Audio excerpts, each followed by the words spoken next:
కర్నూలు జిల్లా కౌతాల మండల కేంద్రంలోని 8 గ్రామాల రైతులు ఎరువుల కోసం రోడ్డుపై బైఠాయించి నిరసన వ్యక్తం చేశారు.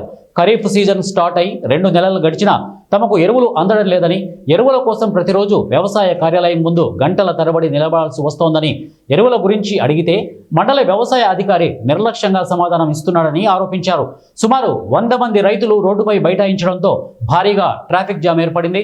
ఎరువులు ఇచ్చేంత వరకు ఇక నుంచి కదిలేది లేదని రైతులకు తెగేసి చెప్పడంతో వ్యవసాయ అధికారులకు రైతులకు కాసేపు వాగ్వివాదం చోటు చేసుకుంది. ఇక పోలీసులు రంగప్రవేశం చేసి రైతులకు నచ్చజెప్పి ధర్నాను విరమింపచేశారు. ఒక రైతు కోరుతున్నాము, అంగిడిలో లేదు, ఎక్కడ లేదు, లింక్ ప్రతి దానికి జింక్ తీసుకో. 10 రోజులు అయింది. మళ్ళీ ఫోన్ చేసి స్విచ్ పెడతారు. ఒకటి పాయింట్ రావాలా, ఆఫీస్కి వచ్చి ఖండించాలి. ఏమైనా ప్రాబ్లం, ఏం ప్రాబ్లం ఉందంటే మాకు చెప్పాలి. అన్న ఇట్లా ప్రాబ్లం ఉంది, ఇట్లా ఉంది అని చెప్పాలి. ఆటోమేటిక్గా ఆడికి ఫోన్ చేసి ఫోన్ ఒకసారి మాట్లాడతారు, 2 రోజులు స్విచ్ పెడతారు. ఎవరు రారు. సార్లు ఇప్పుడు టైం 11 అయింది, యాక్సిడెంట్ 9 రావాలా. 9 వస్తూ ఉన్నాయి అని బ్లాక్లో అమ్ముకుంటున్నారు. వీళ్ళు బ్లాక్లో అమ్ముకునే బదులు ఇక్కడ రైతులకు ఇస్తే చాలా ఉపయోగపడుతుంది కదా. మండలం ఉంది కదా అని ఎవడు అడిగి